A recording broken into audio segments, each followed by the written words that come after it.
Coucou tout le monde, on se retrouve aujourd'hui pour une nouvelle vidéo que je voulais faire depuis un petit bout de temps mais je ne savais pas comment faire ce format là. Donc au final je fais en format tout simple, c'est-à-dire face caméra, et je vais vous énumérer les choses en question. Peut-être que j'en ferai donc une autre par la suite si cette vidéo vous plaît, peut-être en changeant de format. Voilà, pour l'instant j'innove un peu, on va voir ce que ça va donner, si ça vous plaît ou si ça vous plaît pas. Donc comme vous avez pu voir dans le titre, on sait que tu es cavalière quand... Voilà, tu fais certaines choses, il se passe d'autres choses et voilà, je trouvais ça sympa puisque mes potes qui ne sont pas du tout du monde du cheval, qui ne sont jamais montés sur un cheval, qui n'y connaissent rien, des fois me font des remarques en me disant « Ah bah ça on sait que t'es cavalière parce que ceci, parce que cela » et du coup je trouvais ça marrant de vous le faire en vidéo, donc je crois qu'il y en a 9.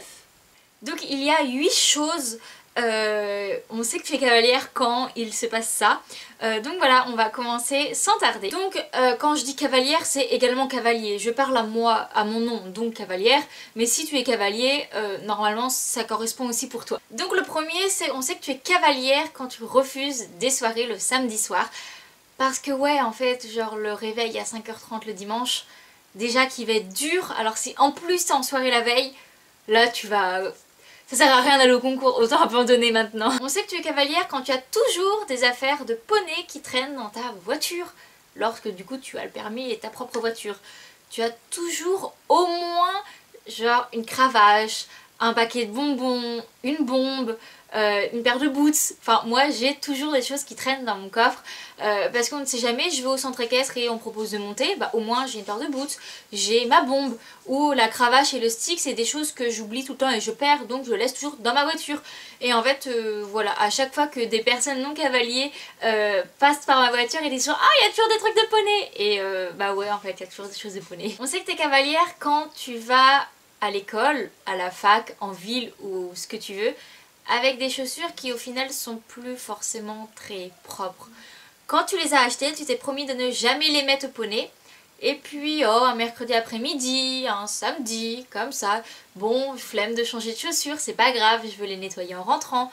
Mais le problème, c'est quand il y a de la boue, toujours de la paille collée, machin, tu finis toujours par aller en ville ou à l'école avec une paire de chaussures que tu as mis au poney. On sait que t'es cavalière quand, lorsque tu te balades en forêt ou en plaine ou ce genre de choses dans la campagne, tu repères à des kilomètres les crottins et ah, un cheval est passé par là.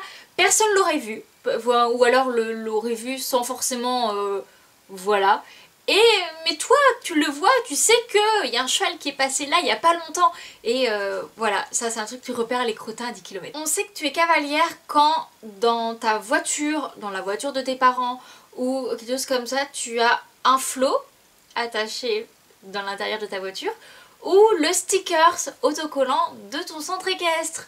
Voilà, moi pour ma part j'ai le flot voilà, qui est devant, je sais pas trop comment appeler ça, enfin il est à côté de moi et voilà, j'ai le flot de mon centre équestre dans ma voiture qui m'accompagne du coup partout où est-ce que je vais.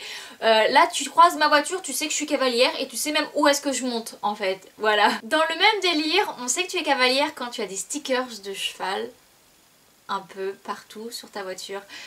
Pour le coup c'est pas encore le cas pour moi, mais les stickers sont achetés, il suffit juste que je lave ma voiture avant de les mettre et j'aurai des stickers de cheval sur le derrière de ma voiture parce que voilà, les gens ils ont beaucoup par rapport à leur lieu d'origine, si je peux appeler ça comme ça.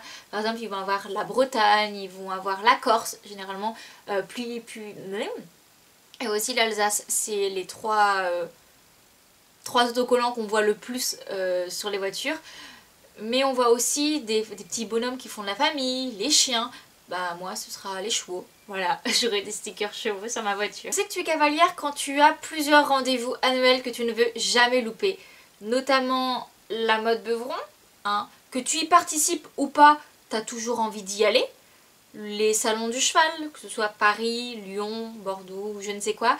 Et voilà, c'est des rendez-vous, en fait tu as la date un an avant et la date est prise, on peut te proposer ce que tu veux, tu ne seras pas disponible ces jours-là, tu as la mode ou les salons du cheval. Et pour finir, je ne sais pas si je suis la seule ou pas, mais moi à chaque fois on me fait la remarque, on sait que je suis cavalière quand je connais dans les alentours de mon centre équestre les jardins des voisins. En gros, je vous explique, quand je pars en balade et que du coup je monte des chevaux un minimum grand, j'ai pour habitude de regarder par-dessus les murs et les portails, voir le jardin chez les gens. C'est juste comme ça, c'est par simple curiosité on va dire, et aussi une habitude, quand je me balade à cheval, je regarde chez les gens. Voilà, donc les gens, si jamais vous êtes chez vous et que vous voyez au-dessus, la tête au-dessus de votre portail, bah en fait, je regarde chez vous. Et ça c'est quelque chose que j'ai fait tout le temps, mais des fois sans m'en rendre compte. Des fois je me dis, mais Eva, t'es encore en train de regarder chez les gens? Et oui, ça c'est un truc, je le fais tout le temps. Donc voilà, moi au moins je sais, genre tel voisin a une piscine ou une terrasse plutôt grande. Voilà. Donc j'espère que cette vidéo vous aura plu. Si vous vous reconnaissez dans certains trucs ou d'autres éléments pas du tout, voilà, dites-moi tout ça en commentaire, on va en parler tranquillement et on se retrouve une prochaine fois pour une prochaine vidéo. Bye bye!